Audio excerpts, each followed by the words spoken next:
Hi ಸ್ನೇಹಿತರೆ, ಶಾನ್ baby food ಚಾನಲ್ಗೆ ಸ್ವಾಗತ. ಇವತ್ತು ಅವಲಕ್ಕಿನ ಉಪಯೋಗಿಸ್ಕೊಂಡು 7 ತಿಂಗಳಿಂದ 2 ವರ್ಷ ಒಳಗಡೆ ಇರುವಂಥ ಎಲ್ಲ ಮಕ್ಕಳಿಗೂ ಹೆಲ್ತಿಯಾಗಿ ವೇಟ್ ಗೇನ್ ಮಾಡುವಂಥ ಒಂದು ರೆಸಿಪಿನ ತಿಳಿಸ್ಕೊಡ್ತಾ ಇದ್ದೀನಿ. ಸೊ ಬನ್ನಿ ಮಾಡೋದು ಯಾವ ರೀತಿ ಅಂತ ನೋಡೋಣ. ಈ ರೆಸಿಪಿನ ಮಾಡ್ಕೊಳ್ಳೋದಕ್ಕೆ ನಾನಿಲ್ಲಿ 2 ಟೇಬಲ್ ಸ್ಪೂನ್ ಅಷ್ಟು ಗಟ್ಟಿ ಅವಲಕ್ಕಿನ ತಗೊಂಡಿದ್ದೀನಿ. ನೀವು ಬೇಕಿದ್ರೆ ಪೇಪರ್ ಅವಲಕ್ಕಿ ಕೂಡ ಉಪಯೋಗಿಸ್ಬೋದು. ಈ ಅವಲಕ್ಕಿಗೆ ನೀರು ಹಾಕಿ ಒಂದು 2-3 ಸಲ ಚೆನ್ನಾಗಿ ತೊಳೆದಿದ ನಂತರ ಮತ್ತೆ ನೀರು ಹಾಕಿಬಿಟ್ಟು 10 ನಿಮಿಷ ನೆನೆಸಿಡಬೇಕು. ನೀವು ಪೇಪರ್ ಅವಲಕ್ಕಿ ಉಪಯೋಗಿಸ್ತಾ ಇದ್ರೆ ಡೈರೆಕ್ಟಾಗಿ ಉಪಯೋಗಿಸ್ಬೋದು, ನೆನೆಸಿಡೋ ಅವಶ್ಯಕತೆ ಇಲ್ಲ. ನೆಕ್ಸ್ಟ್ ನಾನಿಲ್ಲಿ ಒಂದು ಚಿಕ್ಕ ಆಲೂಗಡ್ಡೆನ ಬೇಯಿಸಿ ಮ್ಯಾಶ್ ಮಾಡಿ ತೆಗೆದಿಟ್ಕೊಂಡಿದ್ದೀನಿ. ಆಲೂಗಡ್ಡೆಗೆ ನಾನು ಒಂದು ಚಿಟಿಕೆಯಷ್ಟು ಅರಿಶಿನ ಹಾಕ್ಬಿಟ್ಟು ಬೇಯಿಸಿ ತೆಗೆದಿಟ್ಕೊಂಡಿರೋದು. ನೆಕ್ಸ್ಟ್ ಈಗ ಗ್ಯಾಸ್ ಸ್ಟವ್ ಮೇಲೆ ಈ ರೀತಿ ಒಂದು ಪಾತ್ರೆ ಇಟ್ಕೊಂಡು 10 ನಿಮಿಷ ಮುಂಚೆ ನೆನೆಸಿಟ್ಟಿರುವಂಥ ಅವಲಕ್ಕಿ ಸೇರಿಸ್ಕೊಳ್ಳಿ. ನೀರಿನ ಸಮೇತ ಸೇರಿಸ್ಕೊಂಡಿದ್ದೀನಿ. ಇದರ ಜೊತೆಗೇ ಒಂದು ಅರ್ಧ ಕಪ್ ಹಾಲು ಸೇರಿಸ್ಬಿಟ್ಟು 4-5 ನಿಮಿಷ ಮೀಡಿಯಂ ಫ್ಲೇಮಲ್ಲೇ ಮಿಕ್ಸ್ ಮಾಡ್ಕೊಳ್ತಾ ಬೇಯಿಸ್ಕೊಳ್ಳಿ. 1 ವರ್ಷ ಮೇಲ್ಪಟ್ಟ ಮಕ್ಕಳಾದರೆ ಕೌ ಮಿಲ್ಕ್ನ ಉಪಯೋಗಿಸ್ಬೋದು. 1 ವರ್ಷ ಒಳಗಡೆ ಇರುವಂಥ ಮಕ್ಕಳಿಗೆ ಹಾಲಿಗೆ ಬದಲಾಗಿ ನೀರು ಉಪಯೋಗಿಸ್ಬಿಟ್ಟೆ ಮಾಡಿಕೊಡಿ.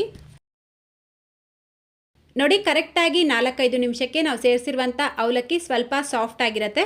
ಇದರ ಜೊತೆಗೇ ನಾವು ಮ್ಯಾಶ್ ಮಾಡಿ ತೆಗೆದಿಟ್ಕೊಂಡಿರುವಂಥ ಆಲೂಗಡ್ಡೆನ ಸೇರಿಸ್ಬಿಟ್ಟು ಒಂದು ಸಲ ಮಿಕ್ಸ್ ಮಾಡ್ಕೊಳ್ತಾ 2 ನಿಮಿಷ ಬೇಯಿಸ್ಕೊಳ್ಬೇಕು. ಈ ರೀತಿ 2 ನಿಮಿಷ ಬೇಯಿಸ್ಕೊಂಡಿದ ನಂತರ ಇದು ಸ್ವಲ್ಪ ಗಟ್ಟಿಯಾಗಿರುತ್ತೆ. ಈಗ ಇದಕ್ಕೆ ಅರ್ಧ ಟೀ ಸ್ಪೂನ್ ಬೆಲ್ಲ, 1 ಟೀ ಸ್ಪೂನ್ ಡ್ರೈ ಫ್ರೂಟ್ಸ್ ಪೌಡರ್ನ ಸೇರಿಸ್ಬಿಟ್ಟು ಮಿಕ್ಸ್ ಮಾಡ್ಕೊಳ್ಬೇಕು. ಈ ಡ್ರೈ ಫ್ರೂಟ್ಸ್ ಪೌಡರ್ ಯಾವ ರೀತಿ ಮಾಡೋದು ಅಂತ ಈಗಾಗಲೇ ವಿಡಿಯೋ ಶೇರ್ ಮಾಡಿದ್ದೀನಿ, ಲಿಂಕ್ ಡಿಸ್ಕ್ರಿಪ್ಷನ್ ಬಾಕ್ಸಲ್ಲೂ ಇದೆ, ಚೆಕ್ ಮಾಡ್ಕೊಳ್ಬೋದು.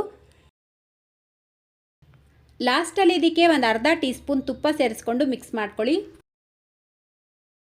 ನೋಡಿ, ಇದರ ಕನ್ಸಿಸ್ಟೆನ್ಸಿ ಇದೇ ರೀತಿಯೇ ಇರಬೇಕು. ತಣ್ಣಗಾದ್ಮೇಲೆ ಒಂಚೂರು ಗಟ್ಟಿಯಾಗುತ್ತೆ. ಈಗ ಗ್ಯಾಸ್ ಫ್ಲೇಮ್ನ ಆಫ್ ಮಾಡಿಬಿಟ್ಟು ಒಂದು ಸರ್ವಿಂಗ್ ಬೌಲ್ಗೆ ಸೇರಿಸ್ಕೊಳ್ತಾ ಇದ್ದೀನಿ. ಇದನ್ನು ನೀವು ರಾತ್ರಿ ಡಿನ್ನರ್ ಟೈಮಲ್ಲಿ ಬೇಕಿದ್ರೂ ಮಾಡಿ ಪಾಪುಗೆ ತಿನ್ನಿಸ್ಬೋದು, ಅಥವಾ ಮಧ್ಯಾಹ್ನ ಬೆಳಿಗ್ಗೆ ಯಾವ ಟೈಮಲ್ಲಿ ಬೇಕಾದರೂ ಮಾಡಿ ತಿನ್ನಿಸಿ. ಒಂದಿನ ಬಿಟ್ಟು ಒಂದಿನ ಅಥವಾ ವಾರದಲ್ಲಿ 3 ದಿನ ಬೇಕಿದ್ರೂ ಮಾಡಿ ತಿನ್ನಿಸ್ಬೋದು. ಆಲೂಗಡ್ಡೆಗೆ ಬದಲಾಗಿ ನೀವು ಆಪಲ್ ಕೂಡ ಉಪಯೋಗಿಸ್ಬಿಟ್ಟು ಈ ರೆಸಿಪಿನ ಮಾಡಿ ಕೊಡ್ಬೋದು.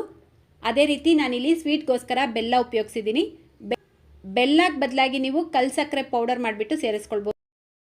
ಸೊ ಇವತ್ತಿನ ಈ ವಿಡಿಯೋ ನಿಮ್ಗೆ ಇಷ್ಟ ಆಗಿದ್ರೆ ಪ್ಲೀಸ್ ವಿಡಿಯೋಗೊಂದು ಲೈಕ್ ಮಾಡಿ, ನಿಮ್ಮ ಫ್ರೆಂಡ್ಸ್ ಮತ್ತು ಫ್ಯಾಮಿಲಿಯವ್ರ ಜೊತೆಗೂ ಈ ವಿಡಿಯೋನ ಶೇರ್ ಮಾಡ್ಕೊಳ್ಳಿ. ಇದೇ ರೀತಿ ಮತ್ತೊಂದು ರೆಸಿಪಿಯೊಂದಿಗೆ ಸಿಗೋಣ. Thank you.